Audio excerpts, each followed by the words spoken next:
E hoje o assunto será 5 tópicos de química que você precisa saber para passar em medicina pela VUNESP. Então, pega folha, caderno, né? Pega aí caneta, para você deixar isso bem anotado. Por quê? São tópicos de química extremamente importantes para vocês, recorrentes, que vocês precisam ter. Então, Débora, eu posso negligenciar um desses tópicos? Se você vai fazer prova de medicina pela VUNESP e quer passar esse ano, você não pode. Vamos lá? Vamos começar? Então, agora eu vou mandar aqui para vocês o primeiro tópico que você precisa dominar para passar em medicina pela VUNESP esse ano. Eu nem vou falar de um tópico, vou falar de um contexto de uma forma geral. Eu vou falar para vocês de química geral. E dentro de química geral, eu vou citar aqui 3 coisas importantes. Débora, quantos tópicos tem dentro de química geral que são importantes? Mais de 20. Mas eu vou citar 3 para vocês. Por quê? Porque é indispensável. Primeiro, o tipo de interação. Que tipo de interação faz as minhas ligações, tais elementos? Eu tenho que dominar isso. Eu tenho que saber o que é interação, o que é uma interação intermolecular, intramolecular, quando que elas acontecem, exemplos disso, beleza? Primeira coisa. Outra coisa de química geral que você precisa dominar, tabela periódica. Débora, eu tenho que decorar a tabela periódica? Não, a VUNESP entrega para vocês, né? A VUNESP é uma mãe, eu falo isso para vocês, né? Que a VUNESP é uma mãe, certo? A VUNESP, ela entrega para vocês a tabela periódica.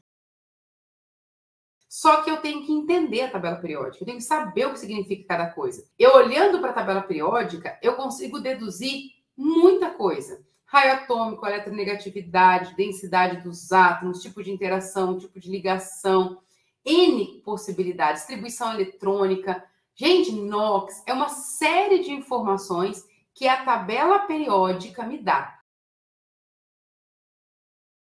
Eu tenho que saber todas elas. Por quê? Porque muitas questões que tem aí, que incorporam as questões de química geral, você vai olhar para a tabela periódica e vai resolver.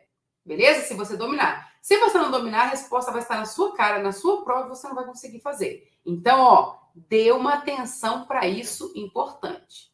Deu para entender isso? E uma outra coisa que eu gosto muito, né, que eu acho muito importante, dá uma olhadinha em distribuição eletrônica. Distribuição eletrônica, geralmente ela entra, né, ali nos Pauling, para justificar raio, eletronegatividade, posição de tabela periódica. Ela entra em várias situações para eu justificar uma resposta. Então, Débora, se eu souber só esses 3 de química geral, é suficiente? Não, não é suficiente, tá? Te garanto que se você souber só esses 3 e você for para a prova, você tende a ir muito mal em química. Você tem que saber vários tópicos de química geral. Mas química geral, esses 3 são indispensáveis. Então, a primeira dica de química geral são esses 3 tópicos aqui. Não negligencie eles. Fechou? Um tópico que eu daria uma ênfase muito importante aqui, eu vou falar aqui, é química inorgânica. Débora, o que você daria bastante ênfase aí para a parte de química inorgânica? Para eletrólise. Por que eu estou falando eletrólise? Débora, e pilha, não? Se você sabe eletrólise, obrigatoriamente você tem que saber pilha. Faz sentido? Por quê? Porque eletrólise é o inverso da pilha. Se você não sabe pilha, você não sabe eletrólise. Se você não sabe eletrólise, você não sabe pilha. Uma é o inverso da outra. Eu apostaria e daria aí uma dica, né, para vocês estudar e dominar eletrólise, lei de Coulomb, calcular quanta de carga, quanto de massa que mudou. Gente, tá aí uma dica de ouro para vocês hoje. Beleza? Terceiro tópico importante para vocês. Vou pegar aqui a parte de química orgânica. Já analítica por último, que tem mais coisa. Química orgânica, Débora do céu. Gente, química orgânica é um órgão vital na sua prova. Pensa qual que é um órgão vital. Nós temos vários órgãos vitais, né? Então, pensa o seguinte. Dentro da sua prova, também existe isso. Tem alguns órgãos que são vitais, que se eu não dominar, eu literalmente morro, não é assim? Se uma pessoa não tem coração, ela morre. Na sua prova, isso também acontece. Então, tem tópicos de química que são vitais, que se você não dominar, você vai perder sua prova. E eu diria que química orgânica é um órgão vital, beleza? Tem várias características de química orgânica que você precisa dominar. Mas um que eu vou dizer aqui para vocês, qual que é? Reações orgânicas. Meu Deus do céu, reações orgânicas, Débora? Por que eu estou colocando reações orgânicas, gente? Porque, na verdade, nós temos reações orgânicas e reações não orgânicas ou inorgânicas. Então, são duas possibilidades de reações. Então, nós temos 15, 20 reações inorgânicas e temos mais umas 15 orgânicas. Aqui eu estou dando um foco para vocês em reações orgânicas. Débora, reação inorgânica não cai? Cai também é importante. Mas um órgão vital para vocês são as reações orgânicas. Por quê? Porque as reações orgânicas, elas colocam ênfase em grupos funcionais. E aí, gente, é uma coisa que muitos alunos erram.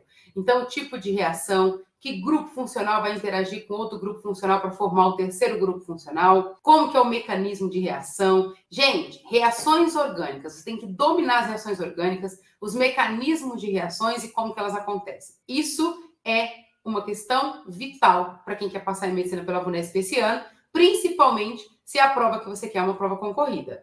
Quarto tópico, e aí eu vou colocar o quarto e o quinto aqui junto, porque eu vou falar de dois tópicos extremamente importantes que está dentro de química analítica. Gente, química analítica é outro órgão vital.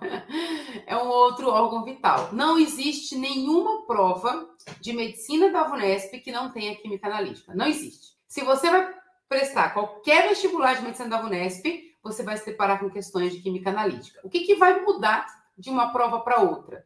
O que muda é o grau de complexidade, o grau de dificuldade e como vai ser cobrado isso de você. Se for prova nível 1, eu vou ter uma questão de química analítica que vai envolver 2 tópicos. Se for uma prova nível 2, pode envolver 3 tópicos, 4 tópicos. Se for prova nível 2 e 3, então a gente interage um pouco mais, né? Só para ver se ficou claro. Ó, provas níveis 1, eu tenho 2 tópicos de química analítica se falando, geralmente.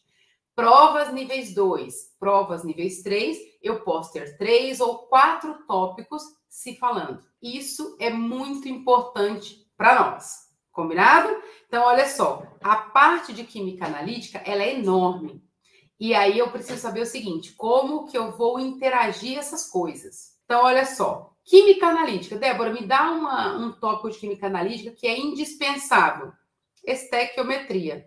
Tem alunos que têm um pouco de trauma com estequiometria, mas, gente, estequiometria é a coisa mais simples do mundo. Estequiometria é proporção, é regra de 3.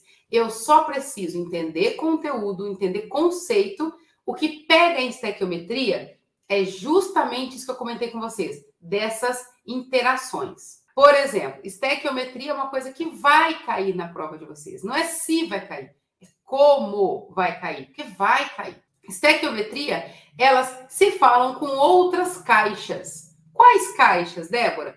Ela fala com soluções, ela fala com pH, ela fala com equilíbrio, entende? Então, eu posso pegar uma questão de estequiometria e misturá-la com 4, 5 conteúdos, se eu quiser. Então, o que eu preciso, o que o candidato que quer passar em medicina pela VUNESP esse ano precisa saber? Peraí. Beleza, eu posso misturar? Então, eu vou treinar isso. Então, peraí, com qual matéria... Vou pegar um exemplo aqui. Na Santa Casa, como que cai a estequiometria? Tá, Santa Casa é uma prova nível 2. Ela pode interagir, ela pode misturar de 3 a 4 tópicos dentro de estequiometria. Quais são esses tópicos? Pode ser pH, pode ser soluções, pode ser entalpia, pode ser equilíbrio, pode ser várias coisas. Então, eu vou treinar isso. Por quê? Porque eu vou fazer Santa Casa e eu não quero chegar lá e ser surpreendida com isso. Deu para entender isso aqui? Um tópico exclusivo que eu daria uma atenção especial, né? Um outro órgão vital, equilíbrio químico. Equilíbrio químico é equilíbrio químico. Toda a parte conceitual, toda a parte de cálculo de equilíbrio, saber o que significa as constantes, como calcula as constantes, como que analisa a constante, a parte de íon comum, como que desloca, por que desloca, como que justifica esse deslocamento, quais são as possibilidades de equilíbrio químico. Gente, domine equilíbrio químico, certo? Por quê? Porque eu diria que é um órgão vital para vocês. Vamos aqui, então, recapitular os 5 tópicos de química. Olha só, tem a parte de química geral, química orgânica, inorgânica e química analítica. Dentro de química geral, eu te dei 3 tópicos importantes, que é tipo de interação, tabela periódica e distribuição. E falei para vocês por quê. Na parte de química inorgânica, falamos sobre eletrólise, por que eletrólise é importante e que o inverso da eletrólise é pilha. Então, ou eu sei um, ou eu não sei o outro. Química orgânica, falamos aí dos órgãos vitais de química orgânica, certo? Que é um órgão vital, as reações orgânicas. Você precisa dominar de trás para frente as reações orgânicas. E o quarto e o quinto nós pegamos de química analítica, que eu falei de estequiometria e das possibilidades, né, de misturar essas informações com outras matérias e a parte de equilíbrio químico. Fechou? Deu para entender? Coloca aqui se deu para entender.